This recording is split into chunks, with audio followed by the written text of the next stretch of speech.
For example మనము ఒక bottle నీళ్ళు ఉన్నాయనుకోండి, నాకు బాటిల్ నీళ్ళు తీసుకొని ఒక గ్లాస్ తీసుకొని ఆ బాటిల్లోంచి నేను గ్లాస్లోకి ఆ నీళ్ళు వేసాను అనుకోండి. ముందర ఏమైంది, ఆ బాటిల్లో ఉన్న బాటిల్ ఆ షేప్ బట్టి నీళ్లు దాన్ని బట్టి నిండేవి. కానీ దాని నుంచి ఇంకొక గ్లాస్కి వేసాను అనుకోండి, ఆ బాటిల్ నుంచి ఆ నీళ్ళు, అదే నీళ్ళు ఇప్పుడు ఏమైనాయి, గ్లాస్ షేప్లోకి వచ్చినాయి. ఓకే, సో ఏమైంది, ముందర బాటిల్ షేప్లోకి కన్ఫామ్ అయి ఉన్నాయి, కానీ దాని తర్వాత గ్లాస్లోకి వేసేటప్పటికి గ్లాస్ షేప్లోకి కన్ఫామ్ అయ్యి ఉన్నాయి. లేకపోతే ఏదన్నా పిండి వంటలు చేస్తున్నారు అనుకోండి మీ ఇంట్లో, లేకపోతే చపాతీ చేస్తున్నారు, అటువంటి చేసేటప్పుడు ఏం చేస్తాము, ఆ పిండి అంతా తీసుకున్న తర్వాత కూడా అది ఒక షేప్లోకి తయారు చేస్తారు మీరు. ఓకే, చపాతీ అంటే చపాతీ షేప్లోకి చేస్తారు, లేకపోతే ఇంకేదన్నా అంటే కేక్ చేస్తుంటే కేక్ షేప్లోకి దాన్ని బట్టి చేస్తారు.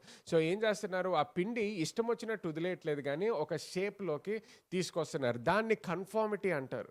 సో ఏమవుతుంది ఇక్కడ, do not be confirm to this world అంటే ఈ లోకము కూడా నిన్ను ఒక షేప్లోకి తయారు చేయడానికి చూస్తుంది.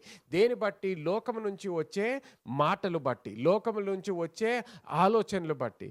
కానీ దేవుని వాక్యం ఏంటంటుంది, లోకము ఏ షేప్లోకి అయితే నిన్ను మార్చాలని చూస్తుందో ఆ షేప్లోకి నువ్వు మారొద్దు అంటుంది.